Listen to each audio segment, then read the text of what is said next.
Mas eu trago isso, eu faço esse diálogo, essa ponte entre o pragmatismo, né, das ciências exatas e as intuições, os sentimentos, as emoções que as artes nos trazem. Então, comecei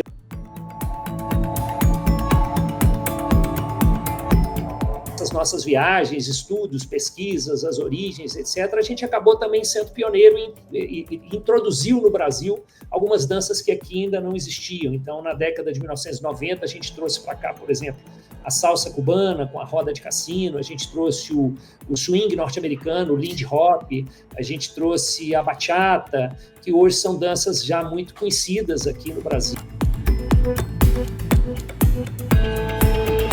O que a gente está vendo agora, né, a partir de 2022, que a inteligência artificial ela subiu alguns degraus que permitiu com que ela interagisse diretamente com o ser humano, diretamente, né, a partir de texto, a partir de voz, a partir de imagem. Só que esse ser humano ele está tendo muita dificuldade para interagir com alguém que conversa como ele. E depois, ao longo dos anos, eu fui vendo, e isso, inclusive, nas minhas pesquisas do mestrado, mostram muito claramente, onde hoje as ciências, onde hoje a administração buscam nas artes as soluções para os problemas que não conseguiram encontrar, né?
Olá pessoal, eu sou a Miriam Provenzano e estamos começando mais um TecnoCast.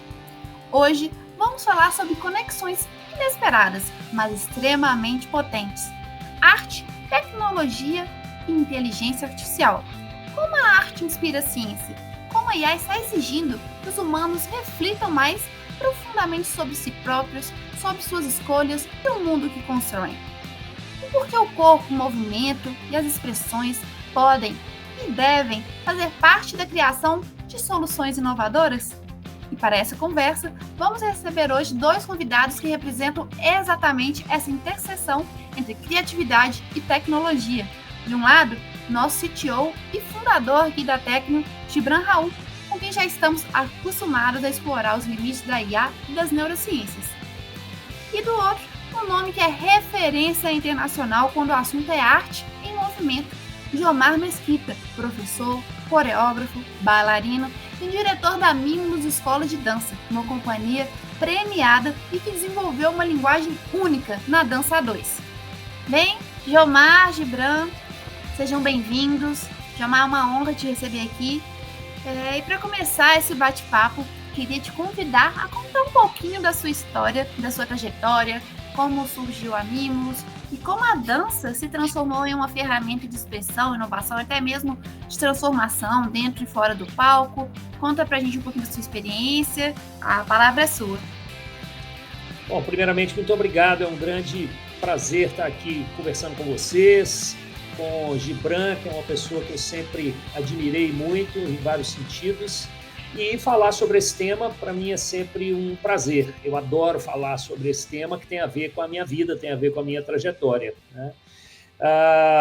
Bom, eu tenho uma trajetória que eu passei por diversas áreas aí do conhecimento. Ao mesmo tempo que eu comecei a dançar, comecei a me apaixonar pela dança, pelas artes, eu comecei o meu curso de engenharia, ainda muito novo, com 16, 17 anos. Me formei como engenheiro mecânico, com ênfase em produção, mas mesmo no meio do curso de engenharia, por acasos que a vida nos traz, e os acasos eu acho que eles têm uma importância grande quando a gente trabalha com artes, depois a gente pode falar um pouquinho deles, eu acabei, né, decidindo não trabalhar com engenharia, decidi terminar o curso, mas não trabalhar com engenharia, e sim trabalhar com a dança.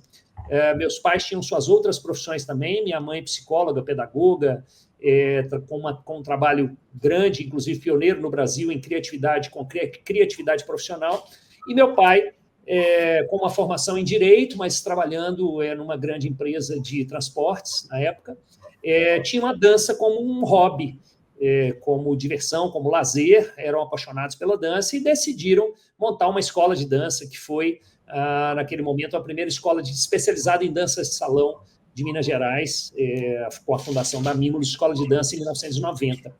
Nesse período, então, eu fazia aula com eles, me apaixonei pela dança e resolvi viajar, estudar dança em diversos outros locais fora de Belo Horizonte e decidi me dedicar totalmente a isso. Então, já são, desde a fundação da Mimulus, em 1990 até agora, são 34 anos dedicados a isso, e a dança, a Mimulus acabou se desmembrando em 3 braços. Então, a gente tem hoje a Associação Cultural Mimulus, que desenvolve ações educacionais, sociais e artísticas, que é o braço da Mimulus que gerencia a Mimulus Companhia de Dança, que é a companhia que desenvolve, cria espetáculos e circula com os seus espetáculos, e tem a Escola de Dança, a Mimulus Escola de Dança, que foi quem originou, né, esses 2 outros braços. A gente funciona, a Associação Cultural, a Escola e a Companhia funcionam no mesmo espaço,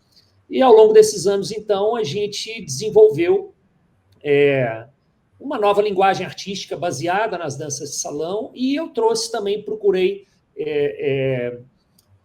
ligar, né, trazer os conhecimentos da área das exatas, das ciências exatas, que eu trago como paixão também, para além das artes, eu trago como paixão desde da engenharia mecânica, apesar de não ter trabalhado com isso, mas eu trago isso, eu faço esse diálogo, essa ponte entre o pragmatismo, né, das ciências exatas e as intuições, os sentimentos, as emoções que as artes nos trazem. Então, comecei a fazer também muitas palestras para empresas, fazendo essa ponte, trazendo como conhecimento para as empresas essas analogias que a gente pode fazer entre as artes e a gestão, entre a dança e a gestão. No decorrer dessa trajetória, completei um mestrado em administração, com pesquisa na área de gestão cultural e das contribuições das artes para a gestão.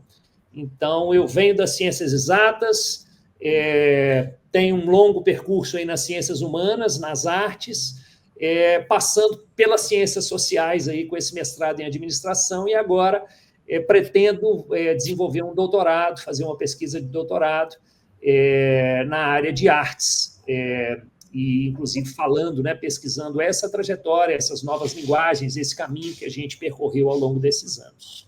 Legal, Jomar.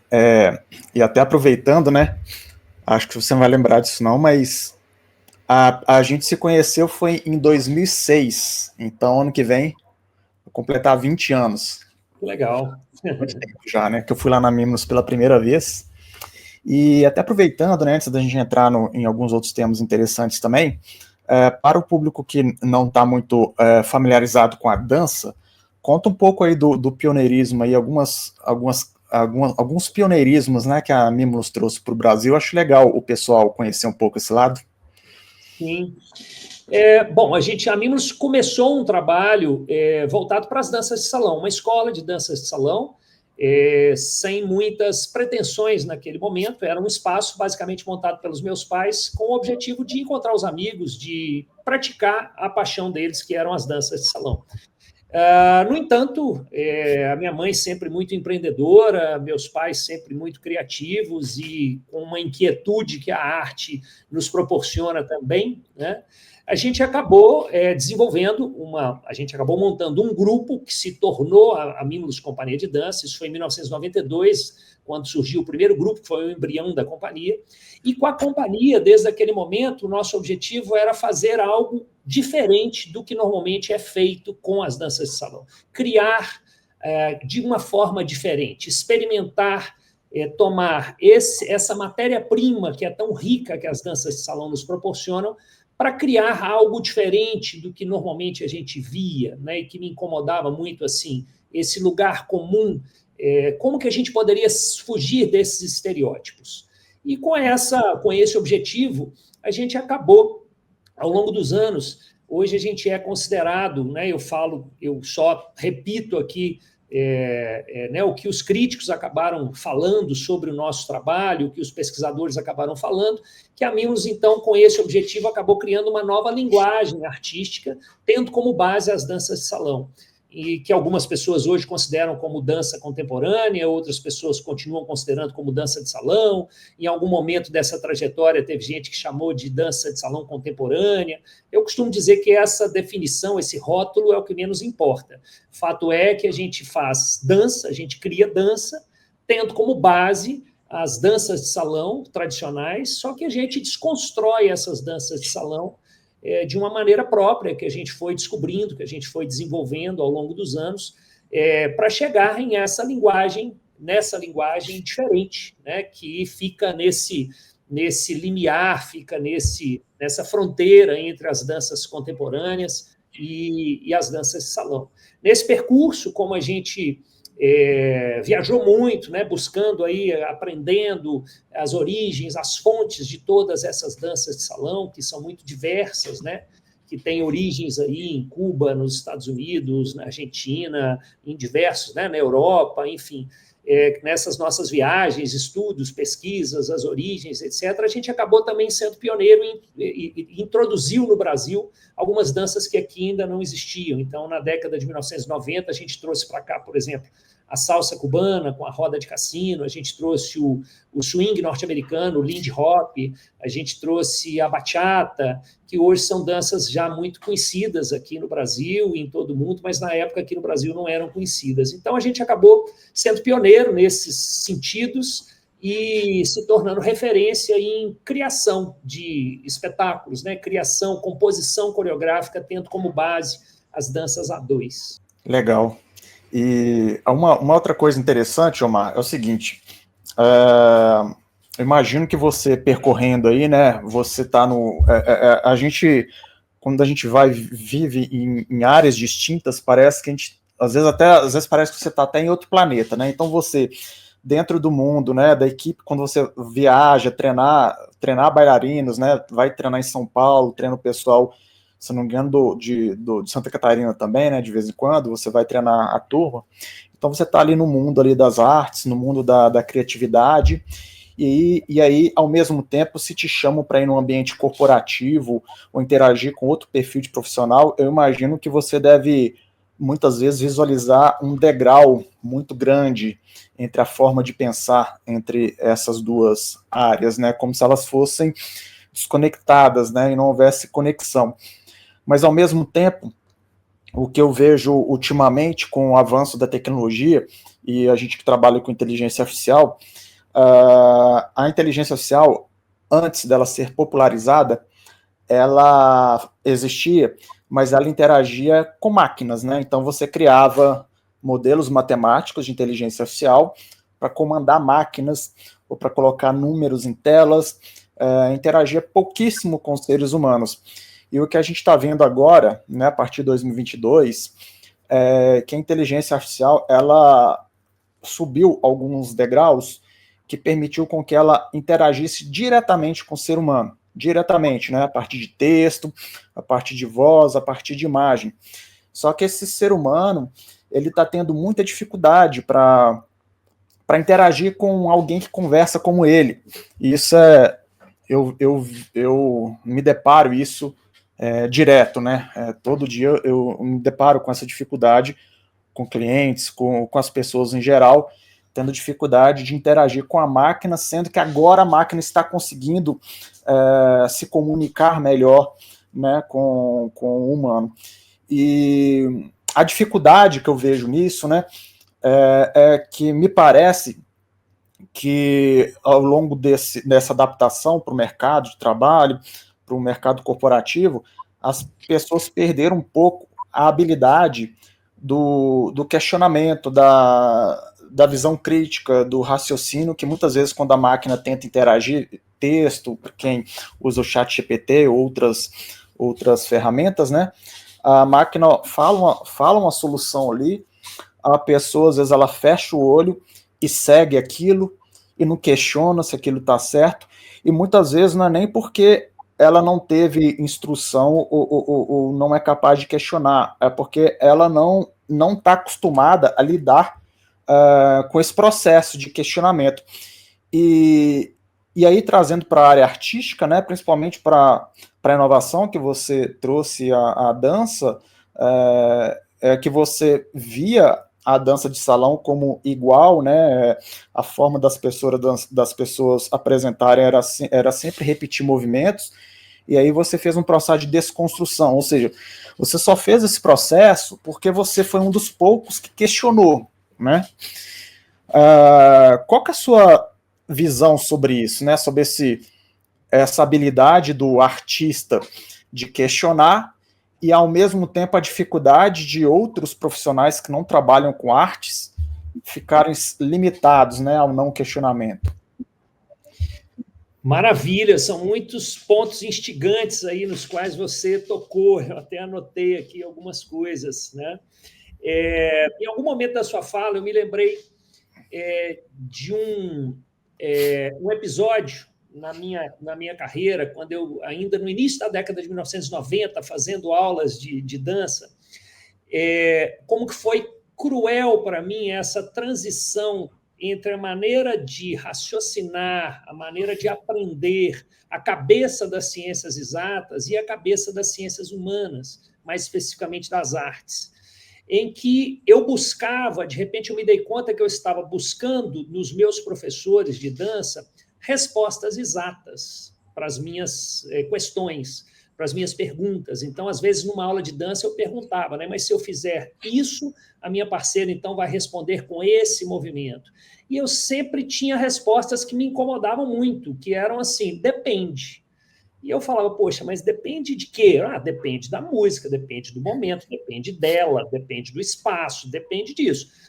E eu lembro que era muito sofrido para mim pensar assim, poxa, como que eu vou aprender uma habilidade, como que eu vou aprender a dançar, como que eu vou aprender essa nova forma de conhecimento, essa nova linguagem, se eu não sei, né, se ela não funciona assim, se eu fizer isto, vai acontecer isso, se eu fizer aquilo, vai acontecer, né, X leva a Y, A leva a B e etc. Esse raciocínio das ciências exatas.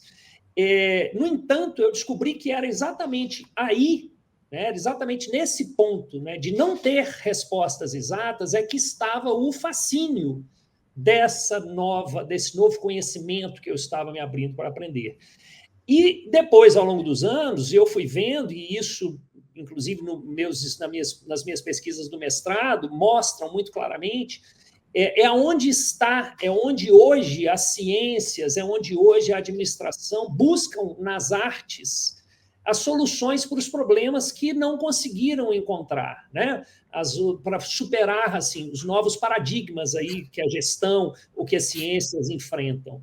E elas vão buscar exatamente nas artes, né? Que não vão proporcionar respostas exatas, mas vão proporcionar novas formas ou diferentes formas de raciocinar que vão proporcionar o desenvolvimento de habilidades como as soft skills, por exemplo, né, que são habilidades que não são habilidades técnicas, práticas, que vão trazer respostas exatas, mas que vão justamente apoiar, porque no mundo atual, com toda essa disponibilidade de dados tão precisos que as ciências, que a tecnologia, que a inteligência artificial nos proporciona, por que, então, os gestores, os cientistas, não são capazes de tomar as decisões, sempre as decisões mais corretas? Se eles estão munidos dos dados mais precisos? Justamente porque isso não basta, né? Então, no meu mestrado, por exemplo, eu me deparei com uma linha de pesquisa chamada Arts-Based Management, que é a gestão baseada em artes.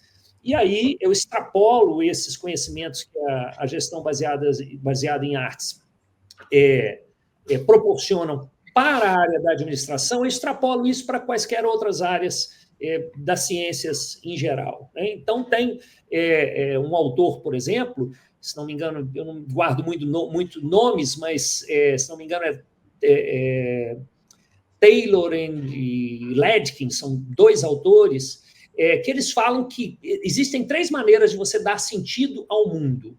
Uma é baseada nas experiências pessoais, mas se você for tomar suas decisões, né, sobretudo profissionalmente baseado só nas experiências pessoais, obviamente que você vai incorrer em muitos erros.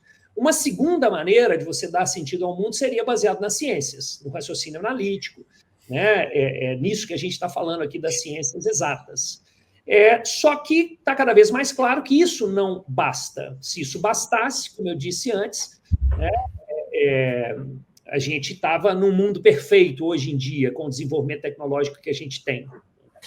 Então, que a terceira forma de dar sentido ao mundo, que é exatamente as artes, é que ela viria complementar isso que as experiências pessoais e que as ciências não são suficientes, né? Não são suficientes para isso.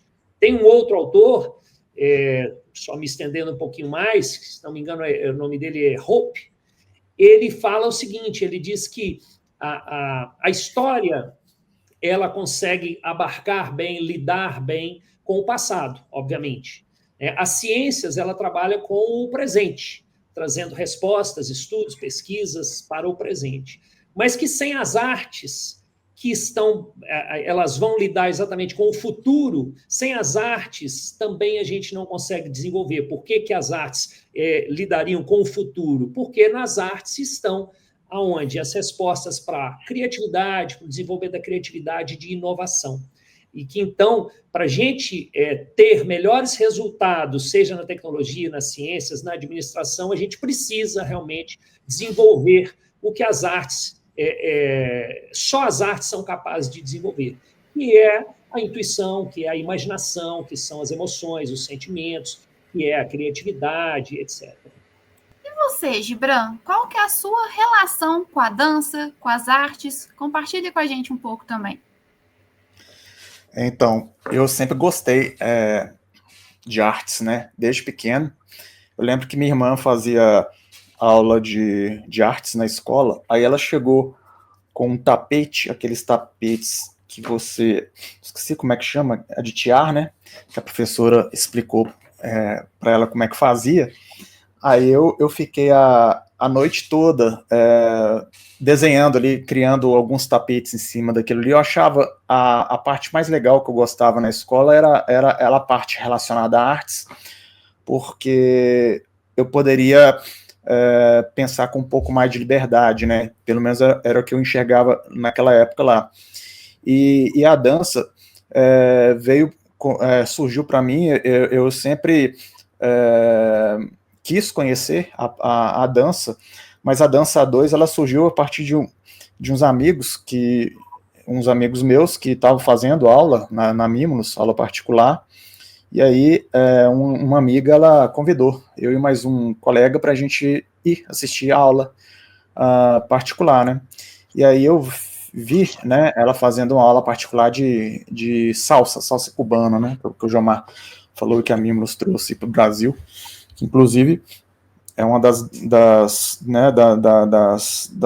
danças que eu mais gosto, a salsa cubana, né? Salsa cubana e outras danças latinas são as que eu mais gosto, porque elas mexem muito com o emocional, né? Elas têm uma conexão emocional muito grande, pelo menos no meu sentido, né? Eu sinto mais. E, ao mesmo tempo, com tecnologia, né? porque eu não consigo diferenciar a tecnologia da arte, porque o que é tecnologia, né? É você resolver problema sem se ancorar em qualquer área do conhecimento. E quando a gente vai resolver problemas, principalmente os problemas mais complexos atualmente, é muito difícil hoje você resolver um problema complexo sem você ter uma equipe multidisciplinar, né? Esse é o primeiro ponto. Porque se você for pensar só na sua área, no seu quadrado, na sua área de formação, você vai ficar muito enviesado. E a arte, ela dá muita liberdade no processo criativo, né? Então, quando você pensa em desconstrução, em improviso, você deixa muito julgamento de lado. E trazendo esse paralelo para a tecnologia, para a inovação, uma forma que eu acredito, né, que é a melhor forma de você inovar para criar boas soluções, né, para o mundo em termos tecnológicos, é você ter um misto de jogar, né, o julgamento do lado para você poder fazer várias experimentações e colocar essas experimentações a cara para bater, né, assim como o pessoal vai estrear um espetáculo, né, eles colocam um piloto ali para ver como é que vai ser a reação do público, faz com o público reduzido. Quando a gente está criando algo novo, que a gente não tem nem ideia se aquilo vai resolver o problema da sociedade, ou algum problema que a gente está imaginando que resolva, se a gente demorar para colocar isso, a gente vai gastar tempo e esforço, e quando a gente colocar para saber se as pessoas vão querer usar, vai ser tempo e dinheiro jogado fora, porque pode ser que a decepção seja muito grande. Ao mesmo tempo, se você descobre isso rápido, você itera, né? Você aperfeiçoa, melhora e consegue ser mais assertivo. Então, não vejo diferença entre arte e tecnologia. Eu acho que as pessoas, se elas tiverem essa mentalidade e conseguir conectar as duas coisas, eu acho que elas vão ter muito a ganhar com relação a isso, né? E o fato de você poder, né, resolver problemas a partir da multidisciplinaridade, né, equipe multidisciplinar para resolver problemas complexos, por exemplo, 2 problemas extremamente complexos, que é o estudo do cérebro, né, para descobrir, para entender um pouco mais o cérebro, não vai ser uma equipe de um único profissional de uma área, precisa de uma equipe de muitas áreas. E a própria inteligência artificial que tem se inspirado, né, que ela tem se inspirado sempre, né, em várias áreas do conhecimento, física, matemática, biologia, comportamento social, etc. Se você mora num local que te dá os recursos para você ter uma equipe muito grande, ter dinheiro infinito para poder experimentar, é uma coisa. Agora, quando você está com recursos limitados, que às vezes você sozinho tem que ser essa equipe, né, tem que ter essas visões, é o que eu acho que deve acontecer também com o Jomar. Então, o Jomar deve encomendar para ele um espetáculo, né, que ele tem que pensar, faz um espetáculo sobre o tema X. Aí imagino o quanto deve ser a busca dele para pensar no raciocínio. E com certeza, se a busca dele for muito engessada na área de formação dele e tudo, talvez ele não vai conseguir marcar as pessoas, né, Jomar? Então, é uma coisa que eu não consigo separar as duas coisas, né? Aí eu queria até que você falasse um pouco sobre isso, Jomar, esse processo criativo, as dificuldades que você já enfrentou e alguma curiosidade aí que teve no final um resultado legal, dada a sua experiência, né, e o seu conhecimento aí nesse processo de construção. Sim. Esse é um tema que me fascina muito, você vai falando, eu vou anotando aqui. Enfim, quando a gente fala de criatividade, todas as pessoas que eu já vi, né, especialistas em criatividade, é uma coisa que é chave, assim, você se abrir para conhecimentos de outras áreas para além, né, daquela específica que você está estudando. Inclusive, assim, quando você está com uma dificuldade para solucionar um problema, quando eu estou criando um espetáculo, por exemplo, e tem algo que eu preciso solucionar ali, que eu não estou encontrando soluções, uma das coisas que mais me ajuda é exatamente sair daquele contexto, né? Então, eu vou ler um livro sobre outro assunto completamente diferente, eu vou assistir um filme eu vou a um espetáculo de teatro, de outra coisa que não tem nada a ver com aquilo. E é impressionante como, muitas vezes, quando eu justamente sair daquele contexto, naquele momento que a minha mente está em outro lugar, os insights vão acontecendo, as soluções vão aparecendo. E também, né, o fato de você abrir a sua área de conhecimentos para outros campos vão te proporcionar, né, eu vejo isso muito como um grande quebra-cabeça. Né? Você vai encontrar soluções juntando pecinhas desse quebra-cabeça. Só que quando você restringe a sua área de estudos, de conhecimento somente a uma área, a um campo, você tem como se você tivesse muito menos pecinhas de quebra-cabeça, portanto, muito menos possibilidades diferentes para juntar aquelas pecinhas. Então, quanto mais você se abre para conhecer sobre áreas diversas, estudar sobre áreas diversas, maior será o número de pecinhas diferentes e de possibilidades diferentes que você irá poder juntá-las, chegando em soluções diferentes, né? E você falou duas palavras aí, né? Desafio e riscos. Todo bom artista, eu considero que é aquele que está aberto a correr riscos. Eu costumo dizer que essa é a grande diferença, para mim, entre arte e entretenimento. Se você vai a um show, sem querer discutir aqui o que é arte ou não, né? Mas você pode, dependendo do que você assiste ou do que você vai ver, escutar, aquilo pode te entreter, pode cumprir aquele papel do entretenimento. Mas a arte é aquela que, de alguma maneira, ela vai te marcar, ela vai te incomodar. E esse incômodo, muitas vezes, ele não é bom, muitas vezes ele é negativo, ele vai te trazer, às vezes, emoções, né, que não são positivas, muitas vezes. O artista vai provocar isso nas pessoas, né?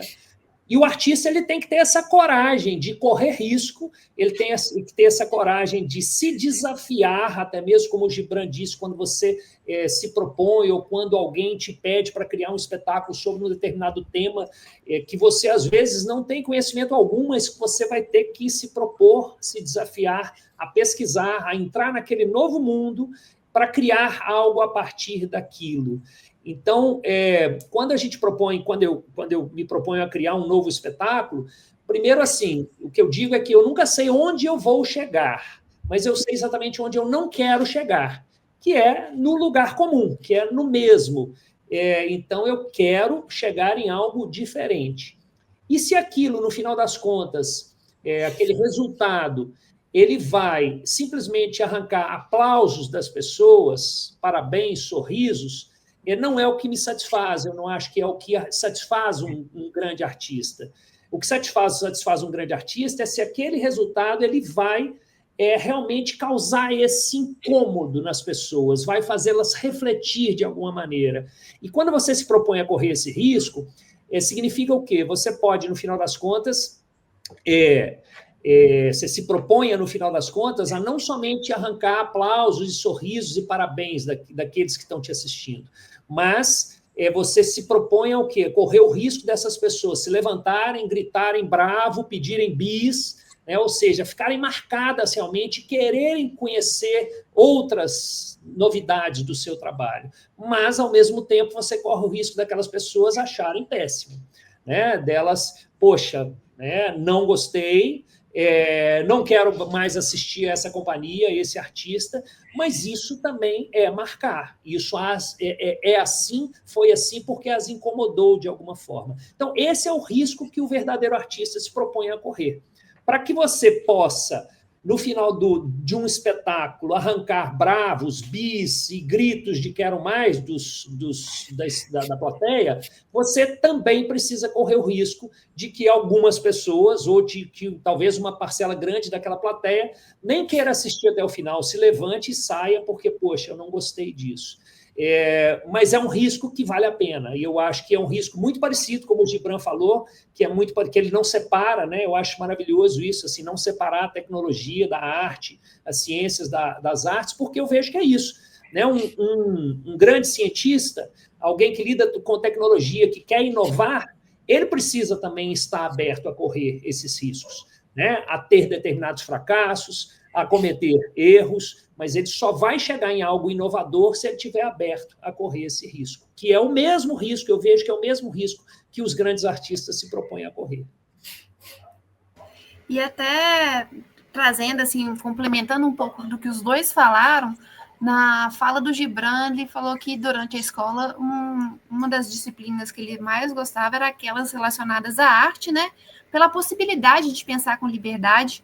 E aí eu vou voltar a conversa um pouquinho para o Gibran, e pensando até nisso do que o Jomar nos falou, assim, como que a linguagem artística pode até mesmo ajudar a pensar soluções tecnológicas fora da caixa, ou até mesmo esse processo criativo, né, dialoga, né, com a construção de algo novo, que também vimos na tecnologia, né, se você, Gibran, acredita que em momentos da criação de soluções de IA e todas as ações que nós estamos desenvolvendo aqui na Tecnio, se você se percebe inspirados por processos mais subjetivos, como os que vêm da arte? Com certeza. E até eu vou responder para 2 tipos de público, né? Primeiro, para os gestores, os donos, né? Você não vai conseguir fazer com que a sua empresa seja criativa se você não criar um ambiente propício a erro, né? Que um ambiente que pune o erro, você jamais vai favorecer o pensamento criativo. Esse é o primeiro ponto, né? Então, não tem como resolver isso, né? Você vai ter que mudar a cultura da empresa se você acredita nisso, né? Esse é o ponto, né? Agora, para quem já está querendo, né, poder aplicar isso, eu acho que, primeiro, tem que trabalhar muito com a sensibilidade, né? Eu sempre gosto, igual o Jomar falou, que ele, quando ele vai pensar num espetáculo, ele visita a obra de arte, vê filme, caminha, né, faz coisas que não estão relacionadas com aquele evento ali, para ele não ficar enviesado e não ir mais do mesmo. Eu gosto muito de aguçar a minha sensibilidade, né? Então, tem gente que tem mais facilidade de aflorar a sensibilidade quando escuta música ou quando vê obra de arte. Eu tenho algumas coisas que afloram mais para mim. Então, alguns tipos de música, alguns tipos de conteúdo, eles fazem com que eu fique com a sensibilidade à flor da pele, né? E talvez, eu não sei se todo mundo vai conseguir perceber isso, ou se todo mundo já passou por isso. Quando eu falo sensibilidade à flor da pele, é como se imagina que vocês estão assistindo um filme e aquele filme te faz chorar naquele momento ali. Aquele ali, você está com a sensibilidade ali, está aberto para aquela sensação, você está aberto para aquilo. Então pode ser um momento muito oportuno para você trazer o problema que está na sua cabeça para tentar resolver, né? Logicamente, no meu caso, não é o chorar no filme, mas existem certos eventos. Um evento que traz muito a minha sensibilidade é banda ao vivo num ambiente menor, com um instrumento de percussão, salsa, chorinho. Isso aguça minha sensibilidade. Naquele momento ali, você fica com o seu processo, favorece o seu processo de trazer algumas experiências a mais ali em cima daquilo e poder criar, né? E aí vou dar um exemplo que eu já até apliquei na empresa anterior, e agora na pesquisa aqui a gente está começando a aplicar. Tem até uma coisa, não sei se eu já te falei, mas na empresa anterior a gente criou uma solução que ela foi patenteada em 100 e poucos países no mundo e não tinha, que é esse negócio aqui, ó. O que significa isso aqui? No mundo inteiro, o pessoal tentou criar uma solução para proteger os veículos contra roubo, que é o rastreador veicular.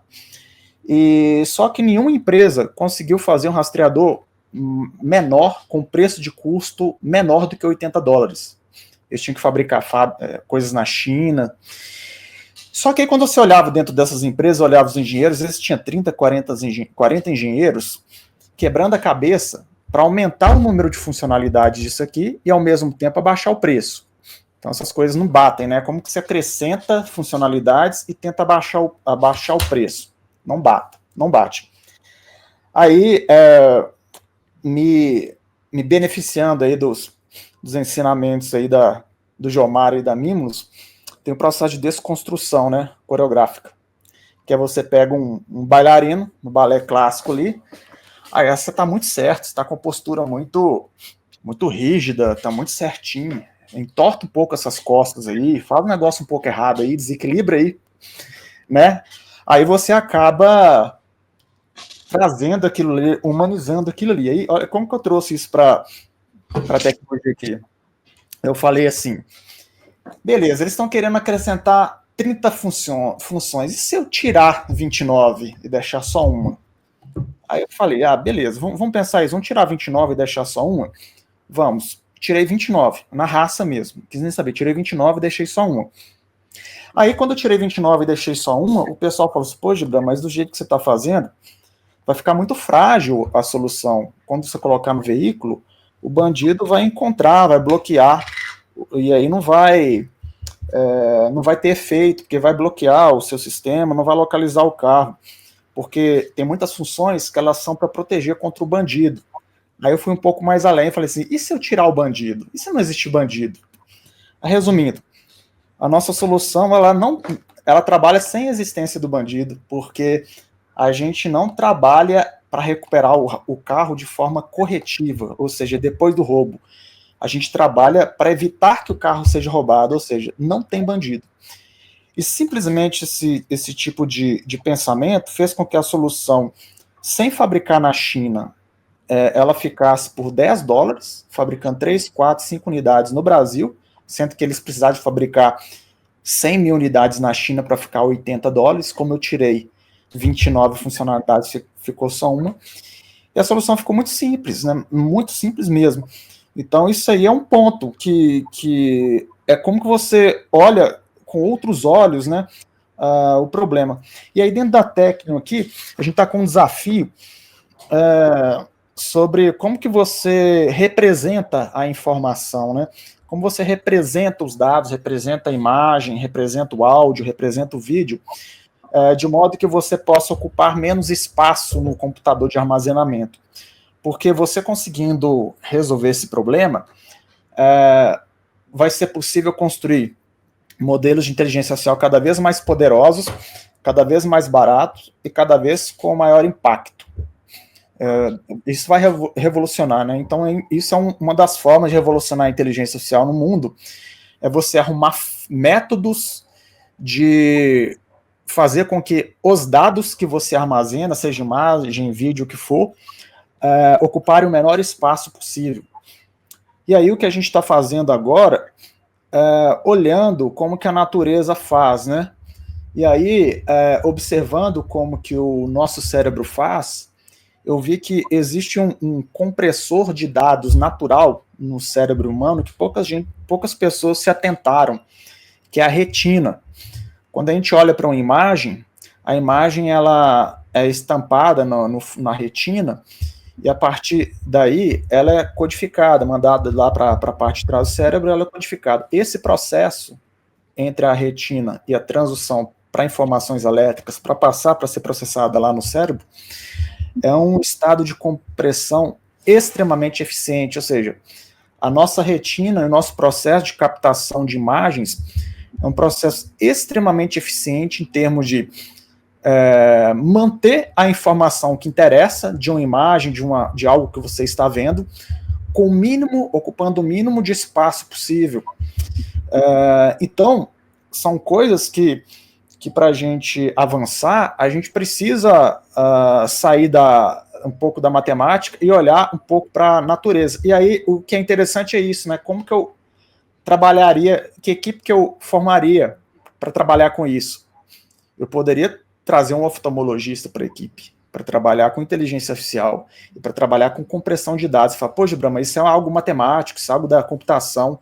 Não, mas é o oftalmologista que entende como funciona o processo de de aquisição de informação do nosso cérebro. E o dado, né, a imagem, é um processo de aquisição de informação para ela ser processada, e depois vai para o cérebro para ser processada. Aí quem vai processar são os cientistas da computação, mas quem vai entregar aquilo ali é o que vai pegar aquela imagem e vai organizar ela de uma forma que vai ocupar pouco espaço. Então, notem que quem trabalha com ciência, quem trabalha com inovação, ele tem que estudar arte, ele não precisa ser um artista, mas ele tem que estudar arte, de preferência, vale a pena ele fazer alguma coisa na área de arte, porque ele precisa de experimentar isso. E assim, graças a poucas pessoas enxergarem isso, nos dias de hoje é muito fácil se diferenciar no mercado de tecnologia, no mercado corporativo, é muito fácil se diferenciar, porque poucos estão enxergando isso. Então está todo mundo fazendo aquilo que o Jomar não quis fazer, né? Que é repetindo passos de dança o tempo todo. Então vai ser mais um que vai repetir um passo de dança, vai ser mais outro, é um entretenimento, né? Não, ele quis um pouco além. Então isso é um ponto do profissional se diferenciar e, ao mesmo tempo, a empresa construir um ambiente e um diferencial estratégico para chegar onde que ela deseja, né? E até puxando esse gancho, né, de como as empresas, né,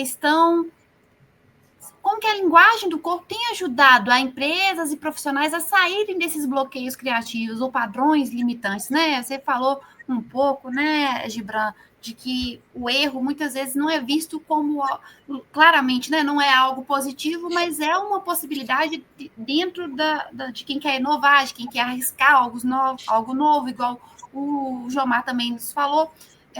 Para você, Gibran, a linguagem do corpo tem ajudado empresas, né, até pensando um pouquinho, você que está nessa intersecção entre veia da engenharia, o seu mestrado, a gestão cultural e também todo o processo criativo que você desenvolve, o corpo, né, a linguagem corporal tem ajudado empresas, pode ajudar empresas e profissionais a saírem desses bloqueios criativos?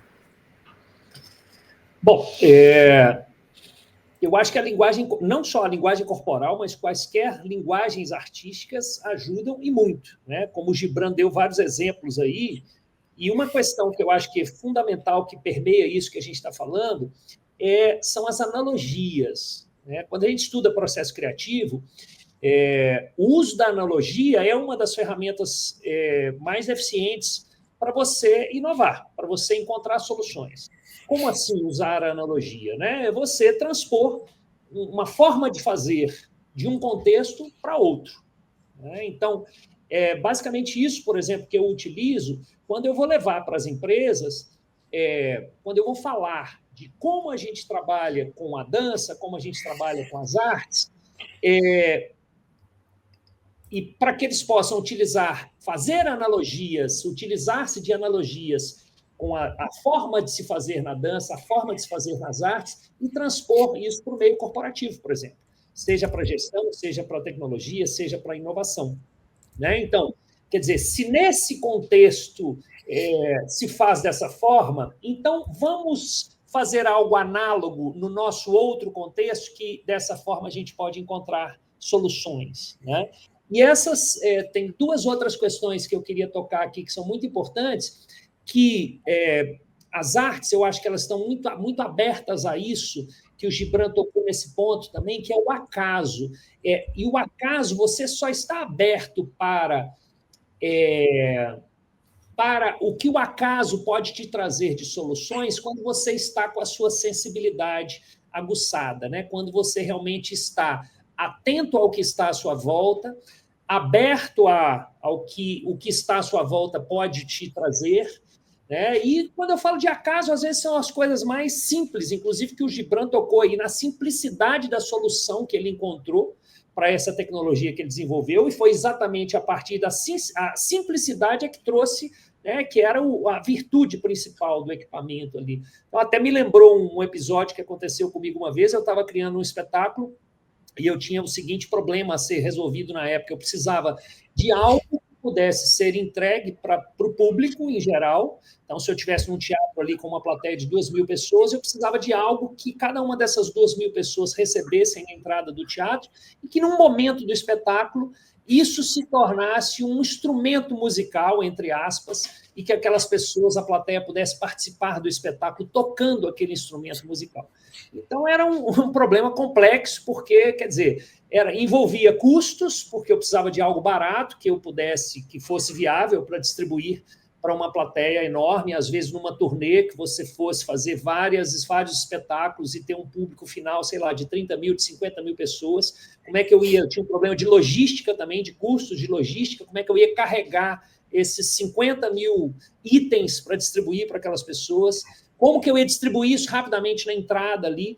E outro problema fundamental também é o quê? O que eu poderia distribuir para todas essas pessoas que elas pudessem, quaisquer que fossem, tocar, né? Sem saber, sem ter nenhum conhecimento de música.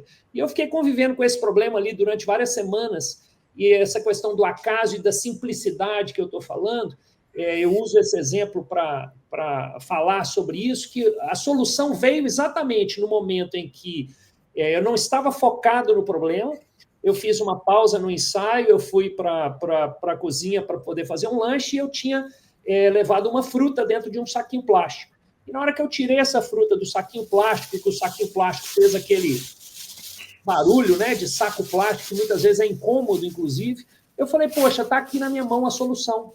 Né? Porque um saquinho plástico, primeiro, ele ocupa um volume mínimo, então eu consigo carregar numa bolsa de mão 50 mil saquinhos plásticos para viajar para onde quer que seja. É super barato. Eu consigo distribuir isso rapidamente para as pessoas e, no final das contas, qualquer pessoa pode transformar esse saquinho plástico num instrumento para tocar samba, que era o que eu precisava, né? Que era...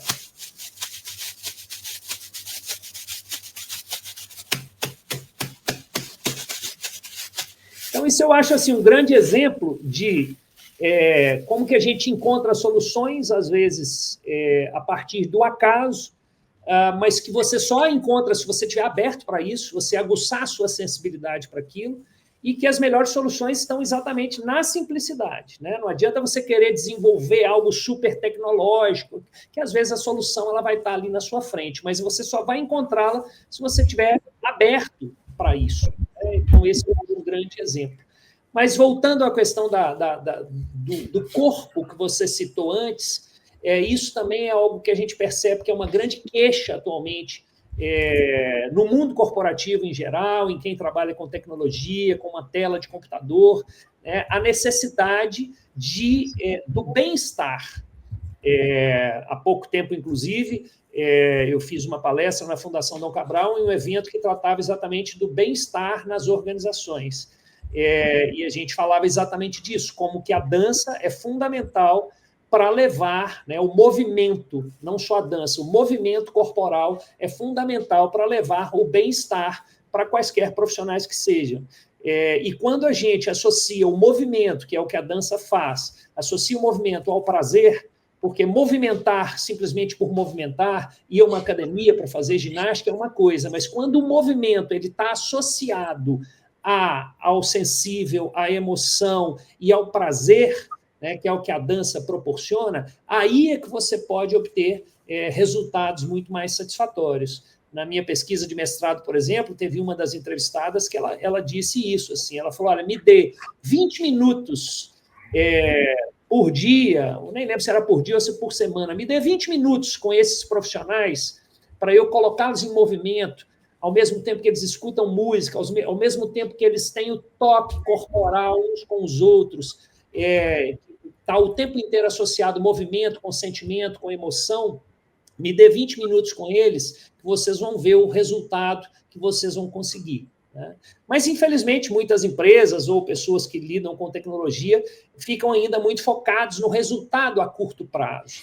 E as artes, elas, muitas vezes, nem sempre, mas muitas vezes, elas não proporcionam resultados de curto prazo. Mas os resultados que elas vão proporcionar a médio e longo prazo vão ser muito mais robustos do que quaisquer outras soluções que vão proporcionar resultados de curto prazo, porém, resultados frágeis. E é interessante você comentar, Gilmar, dessa relação da aplicação da arte, dessa sensibilidade para tomar decisões e ter ideias inovadoras e que, podemos dizer, até fora da caixa, né? E uma das iniciativas que a técnica está querendo implantar, né, e você pode até falar um pouco melhor, Gibran, é de integrar a arte à implementação de projetos, ao onboarding de projetos de inteligência artificial. Como que seria isso, Gibran? Você pode contar um pouquinho para a gente? Sim, inclusive a gente até tem conversado com o Gilmar, e que a gente vai implementar isso. Qual que é a ideia? As pessoas elas precisam tirar um problema que é difícil de tirar ultimamente, que é o raciocínio crítico, né? O que é o raciocínio crítico? Se eu falar para você assim, cuidado, não corre não, porque você vai cair e vai machucar. Se você estiver correndo numa pista cheia de colchão e toda protegida, a primeira coisa que você tem que falar é parar e me perguntar, mas por que eu vou cair e vou machucar? Tem colchão para todo lado aqui? Isso a gente chama de pensamento crítico, né? Quando a informação é dada para você, esse tipo de informação é óbvio, né? Mas quando a gente vê algumas outras informações que nem são tão óbvias, é sempre importante você refletir sobre aquela informação. Quando a gente entrega uma solução de inteligência artificial para o público, né, para um cliente, primeiro que ele tem que interpretar o que aquilo ali tem que ser feito, né? Só que não quer dizer que ele tem que fazer aquilo. A solução é probabilística. Se você fizer dessa forma, há uma probabilidade de você acertar. Só que você tem o seu conhecimento, você pode tomar suas decisões, aquilo ali é mais um elemento para te auxiliar a tomar decisão. E eu não acho que a gente consegue trazer esta habilidade para a pessoa sem tirar ela do mundo dela ali e apresentar a ela um outro mundo que dá essa liberdade de reflexão, né? Então, quando a gente fala principalmente de inteligência artificial, que agora está interagindo com o humano, e pior, né? Tudo que ela fala que pode acontecer não é certeza, é probabilidade. Então não quer dizer que você tem que fechar o olho e ir de cabeça, dar uma cabeçada lá, não. E se der errado, você tem que entender que ela só ofereceu um elemento para que você pudesse tomar decisões mais assertivas, né? É muito difícil, está sendo muito difícil a gente educar esse processo educativo, e esse processo educativo não é só nível Brasil, né? Esse processo educativo é global, por causa do método de aprendizado e ensino tradicional, e que para você trabalhar com probabilidade é um pouco diferente, né? Trabalhar com algo que acrescenta um elemento a mais para que você possa tomar decisão, né? Então, uma forma de você tentar fazer com que as pessoas reflitam um pouco mais é tirar ela desse ambiente e colocá-la num mundo que permite esta reflexão, porque isso pode despertar outros interesses também, pode fazer com que ela entenda que talvez para ela ser um bom profissional, uma boa profissional, em vez dela estudar 2 ou 3 horas a mais, o mesmo que todo mundo está estudando, ela gastar essas 2 ou 3 horas a mais fazendo outra coisa que ninguém está fazendo, que é adquirir repertório, né? E que é um dos pilares aí para o processo criativo, né? Você ter um repertório e depois você ser capaz de usar esse repertório, né? Então, é um processo, mas é um processo que em 1 hora, 2 horas, uma pessoa não aprende. A pessoa tem que ser imersa e, com o tempo, ela descobrir, né, por conta própria, ela descobrir que esse é um caminho bem interessante. Ainda mais quando a gente fala de substituição, né, de empregos e de trabalho, que a máquina está fazendo permitindo com que o ser humano reflita sobre a sua posição. Então, se o ser humano ficar esperto com esse recado, ele pode sair um pouco mais à frente, né? Então, esse é um caminho que a gente está pensando, né? Que a gente está construindo. E vindo, assim, para uma reflexão um pouco mais filosófica e um pouco mais reflexiva, né? Recentemente eu li que o criador da OpenAI falou que um hábito que muitas pessoas têm de interagir, falar obrigada, por favor, para o chat GPT, né, é um desperdício de dinheiro e de tempo e de N motivos. E aí a gente observa muito, né, e há esse questionamento sobre a humanização das máquinas, da inteligência artificial, e aí eu abro para vocês, assim, até mesmo em que sentido a IA nos obriga a sermos mais humanos, ou até mesmo nessa busca de humanizar as máquinas, né? Será que estamos também sendo convidados a visitar o que significa ser humanos, essa interação homem-máquina? Como que vocês percebem isso? Quer começar, Gibran? Não, pode ir, Gilmar. Bom, realmente é uma pergunta muito instigante, né? Muito filosófica, mas ela me remeteu a um trecho da escritora Lídia Fagundes Telles, em que ela fala de maneira irônica sobre a utilidade das artes. Eu acho que, de alguma forma, ela toca nisso, né? Nessa questão, nesse homem-máquina, né? Ciências, humanos e inteligência artificial, enfim, e da importância que às vezes o humano, que eu acho que é isso que o Gibran toca de uma maneira muito legal, assim, na importância do raciocínio humano para conseguir retirar o melhor da inteligência artificial. E aí me remete a algumas coisas, eu vou voltar daqui a pouquinho ao que eu falei da Lígia Fagundes Telles, mas para não perder aqui o raciocínio, o iluminismo, né, que abriu os olhos da humanidade para a importância das ciências, né, que diz que nas ciências estão todas as respostas que o homem precisa. No entanto, como a gente falou antes, a gente sabe que a ciência somente não basta. E aí, outro dia, eu estava estudando um pouco sobre isso e vi que tem um autor, agora não me lembro o nome dele, que ele fala de uma maneira muito poética, ao mesmo tempo poética, mas literal também, sobre a importância da sombra, né?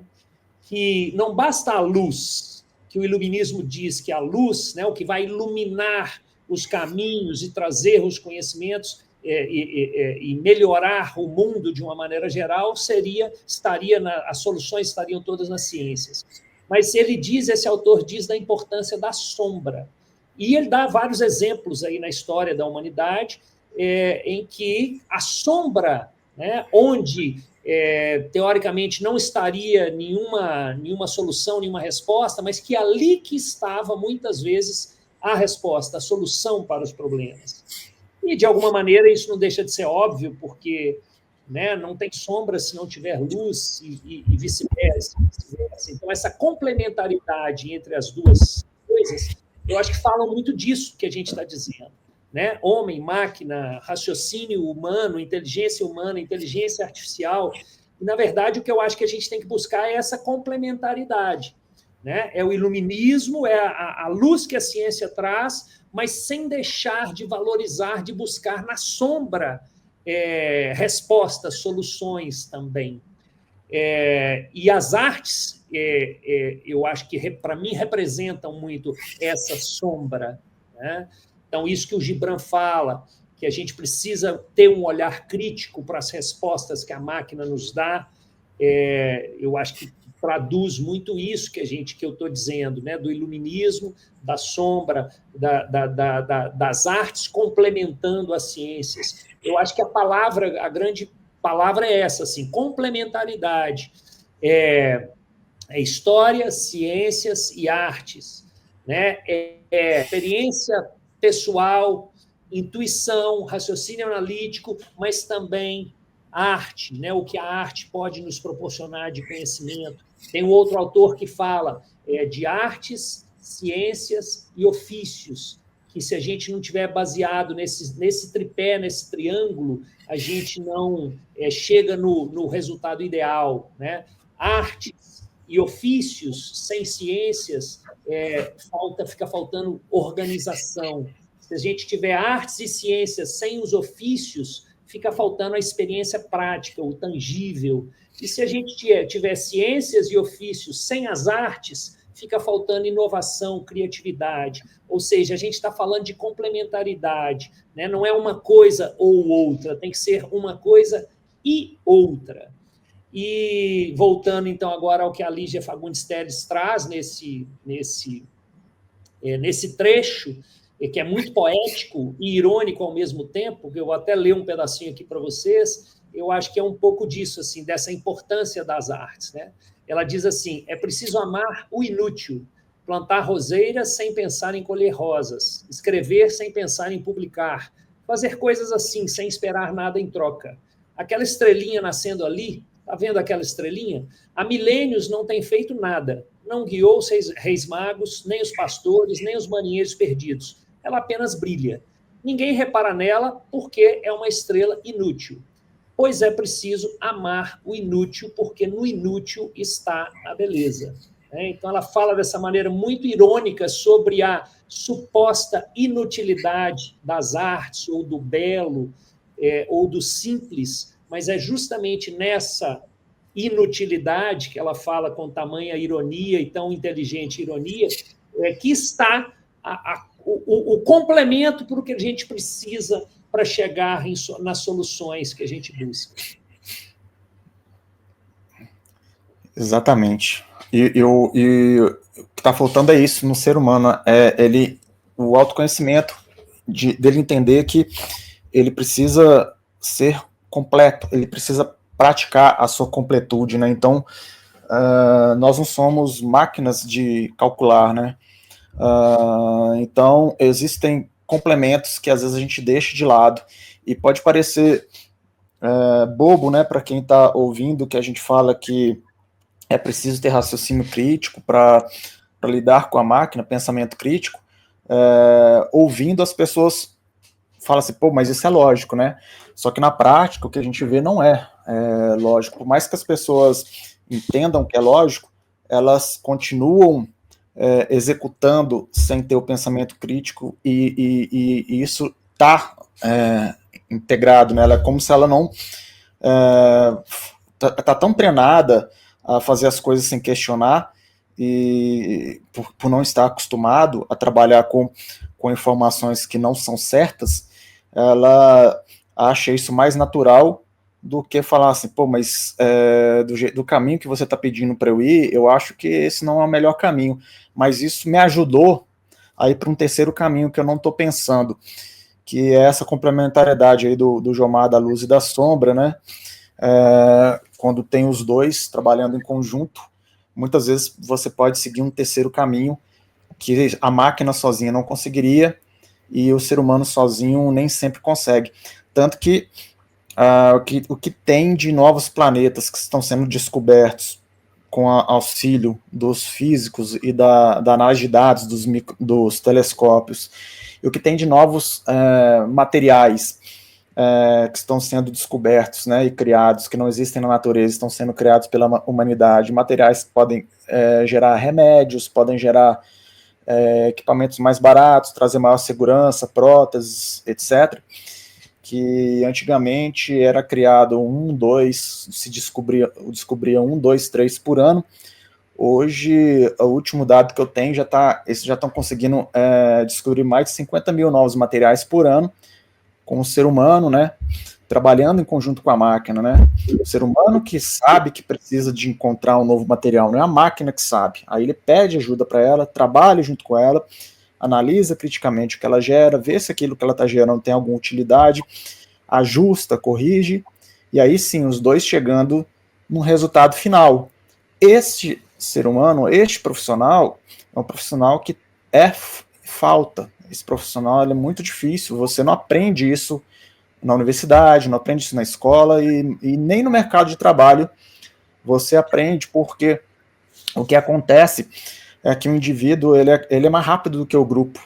Então, quando você tem uma ideia, você consegue avançar na sua ideia, se você estiver sozinho, mais rápido do que o grupo, por causa da própria inércia daquele grupo em criar o movimento. E isso não quer dizer que você sozinho vai conseguir melhores resultados. O que quer dizer é que o processo de evolução da tecnologia, a velocidade que as coisas estão avançando, está dependendo cada vez mais do indivíduo do que da empresa, porque às vezes o indivíduo ele fica esperando que a empresa dê um empurrão para ele, né? Uma grande empresa, uma empresa tradicional, ele espera que a empresa tradicional que dê um empurrão, que fale o que tem que estudar, que fale o que tem que pensar. Não dá, a empresa não está a 10 degraus atrás dele. Então ele, por conta própria, ele que vai ser o cara que vai... Não, agora eu entendi para onde que as coisas estão indo, eu entendi quais são as minhas habilidades que eu preciso exercer, que eu preciso praticar, e eu não vou esperar a empresa nenhuma falar para mim, porque essa empresa, eles estão pensando ainda se eles vão escrever algo no papel ou colocar no computador. Eles não estão nem pensando como que o ser humano deve pensar, né? Então esse é outro ponto muito interessante, né? Hoje em dia, o indivíduo está em evolução, a tecnologia está favorecendo o indivíduo se comparado com uma empresa tradicional, principalmente. Qualquer empresa, mas principalmente tradicional. Aquele indivíduo que trabalha na empresa tradicional, ele consegue acelerar muito o processo dele se ele atuar por conta própria. Né? Então, é um ponto importante, porque nós nunca fomos forçados a questionar nós mesmos, olhando no lado tecnológico, né? Na arte, não, a arte sempre forçou esse questionamento, mas a tecnologia e a inovação nunca forçou o ser humano a questionar sobre ele mesmo, porque sempre dominou. Aí quando você olha para o lado, você vê que a máquina está sendo capaz de fazer coisas que você não imaginava, que você achava que só você era capaz, agora o bicho apertou para o seu lado e está forçando você a se questionar. Isso é bom, eu acho bom porque esse processo de questionamento já deveria acontecer antes, né? Eu só acho que o ruim é que demorou demais, né? Para o profissional, você profissional, se questionar, né? Eu acho que se você está se questionando sua posição no mundo, no mercado, enquanto profissional, eu acho que demorou demais para você se questionar. Acho que você esperou a máquina ameaçar o suficiente para você achar que precisa se questionar. Enquanto o artista, não, desde sempre, o artista sempre se questionou. Então, como, né, tendo tido contato com as duas áreas, o que eu falo é que nós temos muito o que aprender com os artistas, com a arte, e nós vamos nos beneficiar muito disso, né? Estamos nos aproximando do final deste episódio, mas a gente tem um último quadro, Gilmar, que chama Tecnium Dicas, e nesse momento do nosso podcast, a gente fecha esse episódio com uma dica de cada um de vocês, no caso de hoje, né, essa conexão entre arte, ciência, tecnologia, e vocês podem compartilhar uma dica, pode ser um livro, um artigo, uma experiência, um conteúdo que ampliou a visão de vocês, né, e que representa bastante, né, essa relação entre essas áreas. Pode começar, Gibran. Tem um livro chamado Comporte-se, de Sapolsky. Esse livro ele fala sobre o comportamento humano. Ele fala sobre o comportamento, o quanto que o nosso comportamento ele é justificado temporalmente e socialmente. Temporalmente, por exemplo, eu decidi entrar para a aula de natação. A minha decisão não foi tomada agora. Agora, partes do meu corpo motivaram para que eu tomasse essa decisão. Mas, quando você olha na sua história, até o seu nascimento, o fato de você ter escolhido a natação, o fato de você ter pensado nisso, tem influência da sua família, tem muitas coisas interessantes que esse livro fala, e ele vai além. Ele vai até nos processos de evolução, né? Processo de seleção natural, porque, por exemplo, você ficou ansioso, ficou um pouco estressado, fez com que você tomasse a iniciativa de fazer algum esporte e você escolheu a natação. Mas por que você ficou ansioso? Por que você ficou estressado?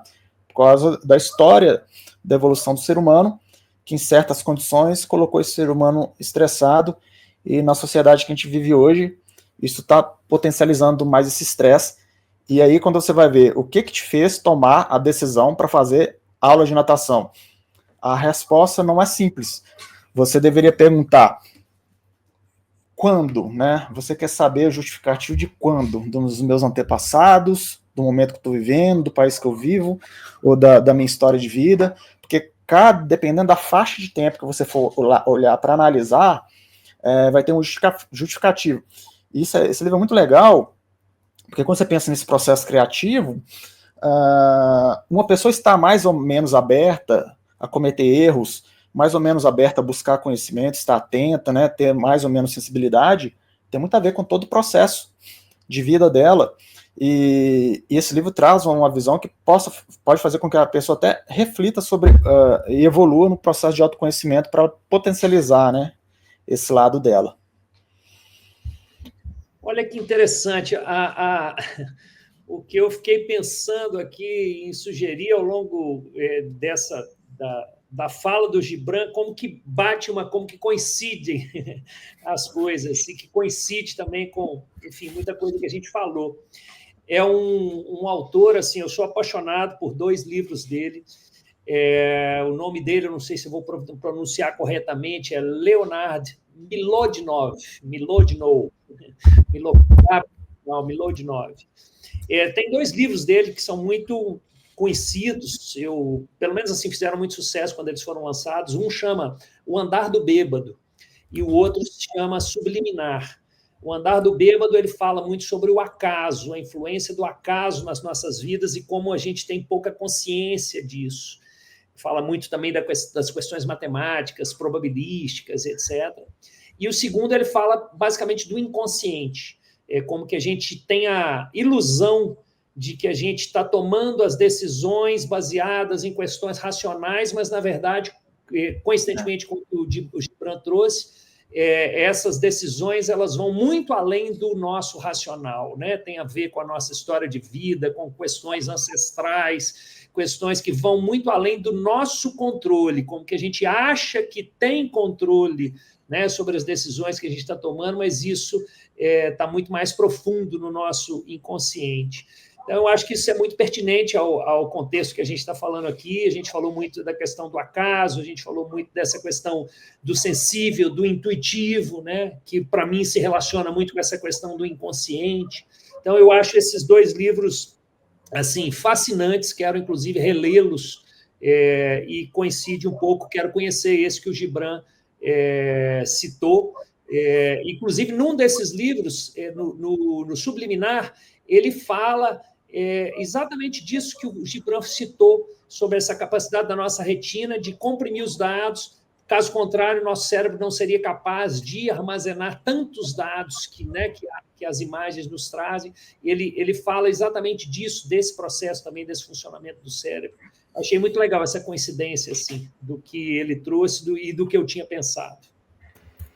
E aproveitando esse momento de dicas, Jomar, por favor, compartilhe aqui com a gente, com quem se interessou por dança, como pode fazer parte da Mimulus, ou até mesmo, você falou que dá palestras em empresas, né? Comentou até a da FGV. Compartilha com a gente aqui como que a gente, quem quer dançar, trazer essa intersecção ainda mais longe de tecnologia e arte, como pode fazer parte da escola de dança. Sim. Bom, no nosso site, mimulus.com.br, ali a pessoa vai poder conhecer um pouquinho mais de cada um desses 3 braços que eu falei, né, das ações da Associação Cultural Mimulus, da Mimulus Companhia de Dança e da Mimulus Escola de Dança. A gente está no Prado, aqui em Belo Horizonte, Rua Ituiutaba, 325. Ali funcionam as nossas aulas, mas que também a gente leva, por exemplo, cursos para escolas públicas, municipais. Então, aquelas pessoas que quiserem participar fazendo aulas, podem ir lá fazer as nossas aulas. A gente oferece aulas online também, opções de aulas online e de formação para pessoas de outras cidades e pessoas que queiram também desfrutar das ações educacionais, artísticas, sociais que a Associação Cultural oferece, levando apresentações para escolas públicas, ensaios abertos, apresentações em praças, enfim.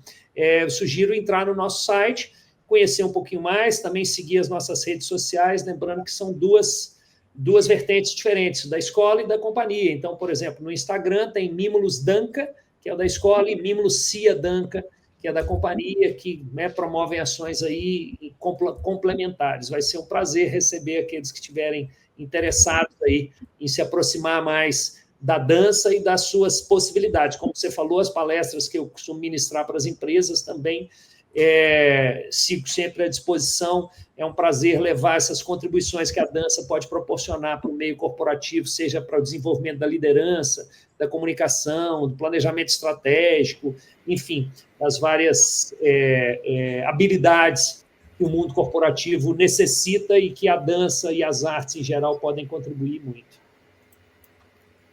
Bem, pessoal, eu tenho certeza que a gente encerra esse episódio com a certeza de que a arte, a ciência e a tecnologia não são universos separados, mas sim camadas diferentes de uma mesma busca, né? Entender melhor quem somos, como criamos e como transformamos o que está ao nosso redor.